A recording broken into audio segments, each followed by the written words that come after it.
بسم الله الرحمن الرحیم د یو نوي پروګرام سره زه یم سید کبیر شاه. ګرانو کتونکو، موږ په هر پروګرام کې د پاکستان او د افغانستان خبره کوو، خو نن څه موضوعات چې کوم دي ډېر اهم دي. لومړنی موضوع دا ده چې د پاکستان او د افغانستان کم تجارت او په هغې کې بندیز لګېدلی د افغانستان د خوا، په هغې باندې به هم خبره اتره کوو. ورسره چې کوم د افغانستان او د پاکستان کم تاوتریخوالی روان و، د هغې نه به جوړېږي څه، آیا بیا به دوباره په دې کې ناستې کېږي که به نه کېږي، په دې باندې به هم خبرې اترې کوو. دې سره په پاکستان کې چې زموږ کم سکیورټي فورسز دي، هغې یو ډېر سخت اقدامات اوچت کړی دی. اقدامات څه شی دی، په دې باندې به هم ټکر صاحب سره خبرې اترې کوو. زموږ په پروګرام کې یو ځل بیا موږ ننني پروګرام کې ټکر صاحب ته هرکلی وایو. ټکر صاحب ډېره مننه چې ټایم هم راکړو. تھینک یو. سره لومړنی به راشو د افغانستان او د پاکستان تاوتریخوالی د ډېرې څه مودې راسې روان دی، خو نه پوهېږو چې دغه تاوتریخوالی نه ختمیږي او ناستې هم کېږي. 3 ځله شو او ویلی کېږي بیا چې څه امکانات شته دی د ناستې، خو جوړېږي به ترې نه څه، په دې هم لږ پوهېږئ. ها بالکل شاهجي، څنګه تاسو ووایئ که نه چې لکه د پاکستان او افغانستان ترمنځ د تاوتریخوالي او د معاملات تعلقات د پاکستان او افغانستان په تاریخي توګه مطلب چې تعلقات اړیکې دا داسې خوشنما نه دي پاتې شوي صحیح په تاریخي توګه. ښه جي. لکه هغه اپیسوډ به ستاسو په نظر کې کله چې پاکستان جوړېده نو لکه افغانستان پاکستان ونه منه، اگر چې په دې کې څه داسې غلط فهمۍ وی چې بیا هغه مطلب چې هغه وخت کنګ ظاهر شاه هغې ته پته ولګېده نو بیا ومنه. خو بهرحال بیا وخت تر وخت هلته چې کوم رژیم و، دلته کوم حکومتونه د دې ترمنځ یو واټن به و، دا و. خو بهرحال معاملات دې حد ته نه ورسېدلي، لکه کله خراب شوي دي نو کله دوره ښه شوي دي چې ګوره تاسو د حامد کرزای چې پخوانی صدر دی د افغانستان د هغوی بیانونه وګورئ، په ریکارډ باندې دي هغوی ویلي مطلب یې چې په خپلو ځینې مرکو کې که د پاکستان او د انډیا چېرته کشالۍ جنګ وي نو موږ به پاکستان سره ودرېږو. بالکل د ډاکټر اشرف غني چې هغه د پاکستان د افغانستان صدر پاتې شوی دی، په ریکارډ باندې د هغوی خبره ده چې که د پاکستان او انډیا ترمنځ کشالۍ جنګ وي نو موږ به د پاکستان سره ملاتړ کوو. تاسو وګورئ د طالبانو چې کوم لومبی امیر و ملا عمر، نو د هغې بیانونه چې پاکستان زموږ دویم کور دی او داسې کله کله مطلب چې دا اړیکې که ترینګلې شوي دي نو کله کله داسې لږې حوصله افزا هم پاتې شوي دي. خو د یو بل سره ټکر صاحب تاسو دویم کور خبرو که نو اوس دومره خبره حد ته لاړه چې نفرت ډېر زیات شو. لږ نه ډېر زیات، لکه تاسو خبرو که چې مخکې به بیا هم نفرت دغه به جنګ به هم پکې راغلو، خو بیا به جوړه شوه. دې ځل خبره جوړې ته نه ده روانه. اګزیکټلی. ګورئ دغې له زه راتلم که نه چې د دغې کله ښه دې ته هارټ اینډ کولډ لو اینډ هیټ ریلیشن یو داسې پاتې شوی دی، خو د دې باوجود به د دواړو ملکونو ترمنځ چې کومې اړیکې وي مطلب تجارتي خصوصا، نو هغه به په ځای وي، بحال به وي. څه هالټ په پکې راغی، څه لږه دمه به پکې راغله، بریک په پکې راغی، وبه ځنډېدی، خو بیا به پیل شوي. دا ځل تاسو وګورئ دویمه میاشت شروع شوه چې د پاکستان او افغانستان ترمنځ لارې بندې دي. بالکل. دا په 21مه پیړۍ کې چې دا د تجارت پیړۍ ده، دا مطلب چې د سفارت پیړۍ ده، دا د سیاست پیړۍ ده، د دوو ملکونو ترمنځ په سیمه کې د تعلقاتو نن سبا تاسو وګورئ چې ریجنل پاورز جوړېږي، نو په هغې کې د دوو ډېرو اهمو ګاونډي هیوادونو ترمنځ دغه بریک، دغه ډیډلاک، دغه د اړیکو پریکون دا ډېر معنی خیز دی او ډېر زیات موږ وایو چې سنجیده غوندې عمل دی چې پاکستان او افغانستان چې دواړه دا مني چې زموږ د یو بل نه په یو بل ډېر انحصار دی، خلاصې نه کېږي، ګاونډي هیوادونه دي. او دا خو منلې خبره ده چې ته هر څه کولی شي شاجي، خو لکه ته ګاونډي نشي بدلولی په خپل سمي. لکه افغانستان دا نشي کولی چې پاکستان راواخلي او د انډیا نه اخوا کېدي، یا پاکستان دا نشي کولی چې افغانستان راواخلي او تاجکستان نه خپل د غرونو نه کېدي چې یار پسته زموږ نه یې خوا. دا نه کېږي. they have to دوی به ګوره یو بل سره تعلقات اړیکې ساتي. دا اوس چې کوم دغه ته خبر راغلی، موږ ته ځکه لږ په دې باندې سنجیده نظر باندې کتل پکار دي چې دا صرف دوه ملکونه نه دي بلکې د دې سیمې ډېر اهم ملکونه دي. بیا عام ملکونه نه دي. تاسو وګورئ پاکستان باندې چین ډېر لوی انحصار کوي او د چین نن سبا په نړۍ کې دا نظر دی چې هغه ځان سوپر پاور کړي په معیشت کې. د هغې دپاره هغه دا چې کوم کاریډور دی، دا ریجن دی، دا مطلب چې پاکستان، افغانستان، سنټرل ایشیا او دا یورپ ته رسایي، دا د هغه دپاره ډېره ضروري ده. دا بالکل د هغه اکسیجن دی. بالکل او د دې دپاره شاجي امن پکار دی. امن چرته نښتی دی، همدلته نښتی دی. ټیک ده، نو چې دا دواړه ملکونه دوی نښتي او دلته بدامني او د دوی تعلقات دغه نو چین به ډسټرب وي. صحیح ده. بیا امریکا ګوره دا مسله ډېره ټکر صاحب جنگ انختی دی، خو دومره زورور خلک څوک دي چې دوه ملکونه او ګاونډي ملکونه یې بشر کړي دي؟ ایگزیکټلی. ګوره شاجي ما او تاسو سپوز انډیویجوالز جی زما تاسو انسان دی، بس خبره راغله بالکل چې موږ به څومره زور وکړو څومره دغه به شو. زمونږ جنګ خو چې ډېر شي د چا خبره 15 منټ هم د 15 منټو یا په یو پیالې چای باندې یا نه دغه شي هغه به زموږ تاسو خدای مکه معامله ورانیږي که نه چې ما ته غوږ کې څوک څه وایي، شاجي تاسو ته غوږ کې څوک څه وایي. شاجي به هغه شانتې نه وي، خو ما ته به ستاسو مخالف یا چې د هغه نه زموږ ستاسو معاملې نه فایده وي، نو هغه به ما ته وایي چې شاجي خو دا شاجي به خبر هم نه وي جی او ښه زه به وایم وا دی څه ووي، بیا به تاسو په غوږ کې وایي چې بهی ساجد ټکر خو دا ووي. نو کم ملک دومره په غوږونو کچه دی؟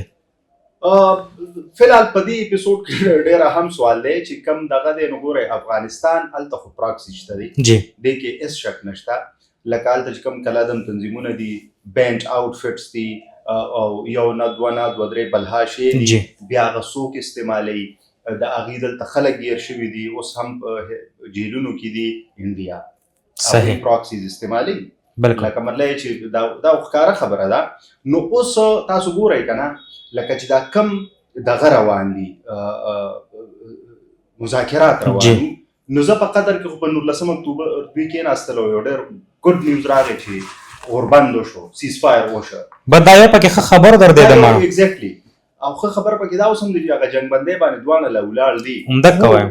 خو یوه ترنګولی غواړي لږه شانتي اشاره خدای مکه که په دې بورډر باندې څه هم کېږي، نو هغه خبره به جنګ ته ځي. ځکه چې د دواړو طرفونه چې کوم اقدامات کېږي یا بیانونه راځي، نو ډېر زیات مطلب یې چې زه وایم چې نازک دي. لکه تاسو وګورئ د افغانستان نایب وزیر اعظم ملا عبدالغني برادر صاحب په خپلو تجارو غږ وکړو چې بهی تاسو خپلې معاملې راټولې کوئ د 3 میاشتو کې. د ایگزیکټلی د تجارت څنګه بندای؟ اټ مینز چې ته هر څه بندی د یو ملک سره. د دې څه مطلب دی؟ ټیک شو دا یو سیکنډ دغه موږ ورکولی شو چې حالات داسې دي چې دین ګیلې کوي. ټکر صاحب ستاسو خبره د غزي کې کټ کومه تجارت ختمي لګیا دی، آیا په ځان کې افغانستان دومره زور ویني لګیا دی؟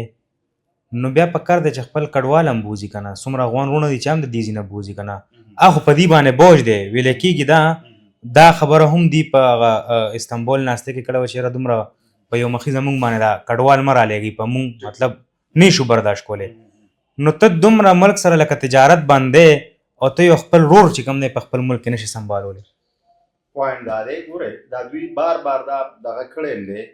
او سردار صاحب چې تللی و اپریل کې ډیپټي وزیر اعظم دی، نو یو خبره پکې دا وه چې تاسو د افغان کډوال داسې په اړ باندې مه رالیږئ. دا مسله ستاسو خبره صحیح ده چې د دې سنبالول هلته دوی ته روزګار برابرول. زما سوال مقصد دا چې لکه نیغ راځي نو بیا پکار خو دا چې ته خپل وروڼه چې کوم دی هغه هم ځای کې که نه په خپل ملک کې. دا اصل کې سفارتي ژبه او سیاست کې دا دوی ټیکټکس وي جی دوی ته که نه لکه ټولز وي چې ته یو بل ملک څنګه په پریشر کې راولې په دباو کې چې ګورې که ته ما سره دا چل کې که ته ما پسې دا کډوال رالیږي نو زه در سره تجارت بندو.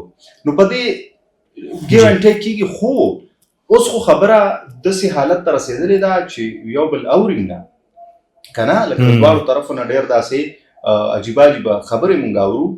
خبرې به حوصله افزا علي چې مطلب یو پکې دا ووایي چې یار خبره خو ډېره زیاته ضروري دی، او داسې خبرې مونږ نه اورو. مونږ څه اورو؟ مونږ یو څه ووایي چې مطلب دا دی که څه چلو شو مونږ به دننه ورځو، هغې وایي چې مونږ به هغه چل وکړو در سره. دا د مذاکراتو لهجه نه ده، دا ژبه نه ده، دا ناستې حل نه دی. ایگزیکټلی. مطلب چې ښه اوس څه کول؟ لکه اوس استانبول کې 2 ځله کېناستل، نو بل به چېرته کېني؟ اوس بیا دا امکان دی کېدای شي ټرمپ ماما پکې مخکې شي.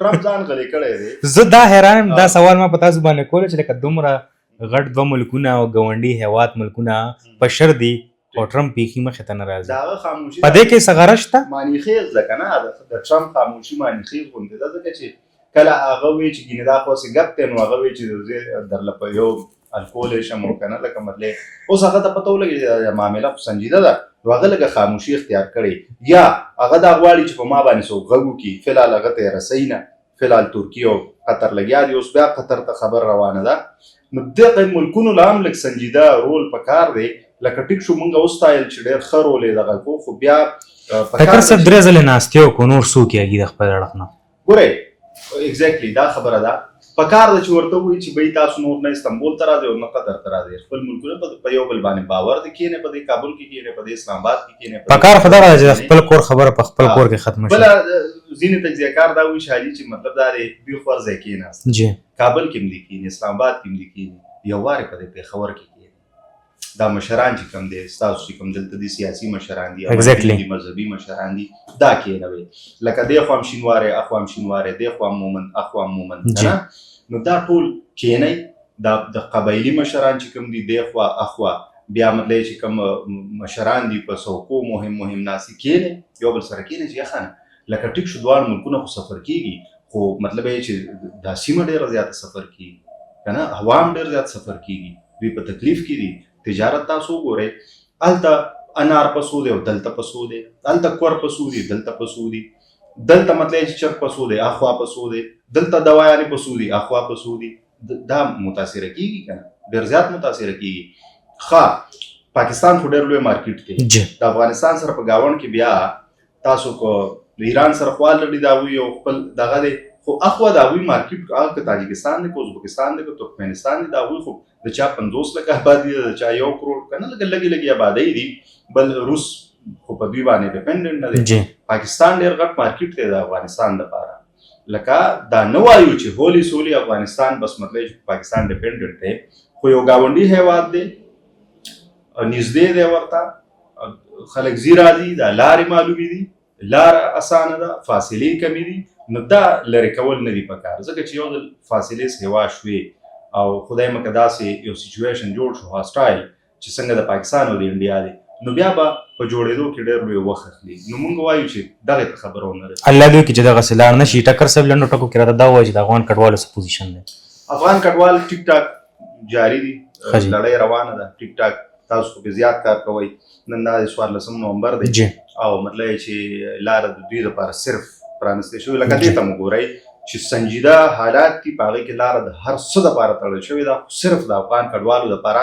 یعنې چې کوم افغان ریپیټریشن دی د دوی بیا ستنېدنه ده نو هغه پاکستان حکومت په هر حال کې کوي دلته کیمپونه بندېږي دا د ناګومان د پېښور سره نږدې ډېر لوی کیمپ و هغه هم وتړل شو بیا په پنجاب کې خو ټیک ټاک اعلانونه کېږي د انتظامیې لخوا بلکې په 13 ورځ خو په پنجاب کې دا هم اعلانونه کېدل چې چا موږ ته افغان کډوال په ګوته که نو مطلب هغه ته به 10,000 روپۍ انعام ورکوو لکه هلته خو دومره سنجیده عمل دی بهرحال پښتونخوا کې خو د حکومت لخوا نرمي ده چې ځي لېږي دا نه چې تاسو به نه ځئ ځي به خو چې لږ په سمي لاړ شي کلتور دی روایات دي که نه چې لکه هغه شان ته غزان سره یو نه سي نو ټیک ټاک د بیا ستنېدنې لړۍ چې کوم دی نو چې هغه ټیک ټاک دوامداره ده او دوامداره وي هېڅ قسمه په دې کې اوس فعلحال خو ټکر صاحب پرون یو میسج جاری شوی زموږ د خیبر پښتونخوا د اړخ نه سکیورټي لحاظ سره چې هر سړی ځان سره خپل سینې سیز او دا دی باقاعده ګرځئ څه به وایي نو معاملات او حالات چې کوم دی نو هغه نارمل نه دي جی غیر معمولی حالات دي تاسو کتل مطلب دا دی په وانا کې څه وشو ډېر لوی حادثې نه دا ملک بچ شو او د دې به ډېر خطرناک ریپرکشنز وو خدای مکه ځکه چې دا به یو دویم APS و او ډېر لوی لکه دغه به شوی بیا په اسلام آباد سرخار چې کوم دی هغه په نښه شو نو تاسو وګورئ سکیورټي معاملات کنټرول کول په دې نظر ساتل د دې دپاره اوس دا اعلانات شوي دي دلته چې پتلی سکیورټي پوینټ آف ویو سره چې هر سړی ځان سره کارډ ګرځوي چې د هغه پېژندګلو کېږي او په کار هم ده ایګزیکټلي ګوره ریاست خو حق لري جی ځکه چې ریاست ذمہوار وي بلکل ایٹ د اینډ نو سکیورټي معاملات دي فلحال لکه ماته داسې معاملې نازکې ښکاري خدای دې وکړي چې دغه مذاکرات شروع شي او کامیاب شي ډېره مننه ټکر صاحب یقینا ډېرې ګټورې او ژورې خبرې تاسو خپل زموږ دغه کتونکو سره شریک کړې او یقینا څنګه چې تاسو اخره کې خبره وکړه چې دغه سینه سیز چې کوم دي پاکستانیان ګرځول لازمي دي او دا زموږ فرض دی چې موږ له یو ملک خپل شناخت راکړی دی نو دا به مونږه ځان سره په جیب کې ګرځو. او یو ریکویسټ دا هم کوم خپلو کتونکو ته چې چېرته هم که ناکهبندي لګېدلې یا سب چیک پوسټ یې سم وي تاسو یې څارئ نو ښه ودرېږئ ورسره ښه په عزت سره د هغوی سره په احترام خبرې کوئ ځکه چې دغه سیکیورټي فورسز زموږ د خدمت دپاره ولاړ دي او زموږ د حفاظت دپاره دي. دا و زموږ نننی پروګرام نه بل پروګرام پورې مهال زما ټیم له راکړي اجازت د لوی الله په امان.